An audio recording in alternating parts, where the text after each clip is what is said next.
Ce qui s'est passé, c'est qu'à la Seconde Guerre mondiale, avec les bombardements qu'il y a eu en Europe et ailleurs, on s'est aperçu de la fragilité des archives, archives nationales, archives locales, etc.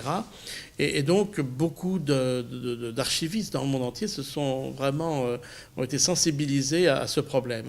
Et à ce moment-là, l'Église a proposé, un peu partout en Europe, un programme de microfilmage. C'est-à-dire que l'Église offrait les techniciens, le matériel, faisait les microfilms de tout l'état civil, par exemple en Angleterre, les îles britanniques, et ensuite une copie de ces microfilms était donnée à la ville, au pays, enfin en fonction de l'entité qui faisait la demande et qui établissait ce partenariat.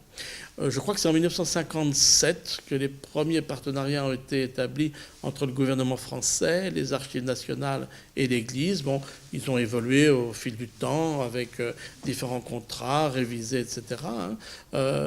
Et donc, pendant toutes ces années, l'état civil français a été microfilmé.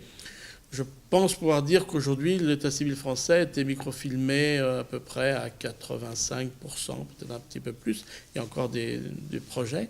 Alors aujourd'hui, évidemment, on n'est plus au microfilmage puisqu'on est dans le numérique. Et donc, ce qui est fait aujourd'hui, par exemple, s'il y a un département qui ouvre ses portes, on ne va pas microfilmer, mais on passera tout de suite à la numérisation.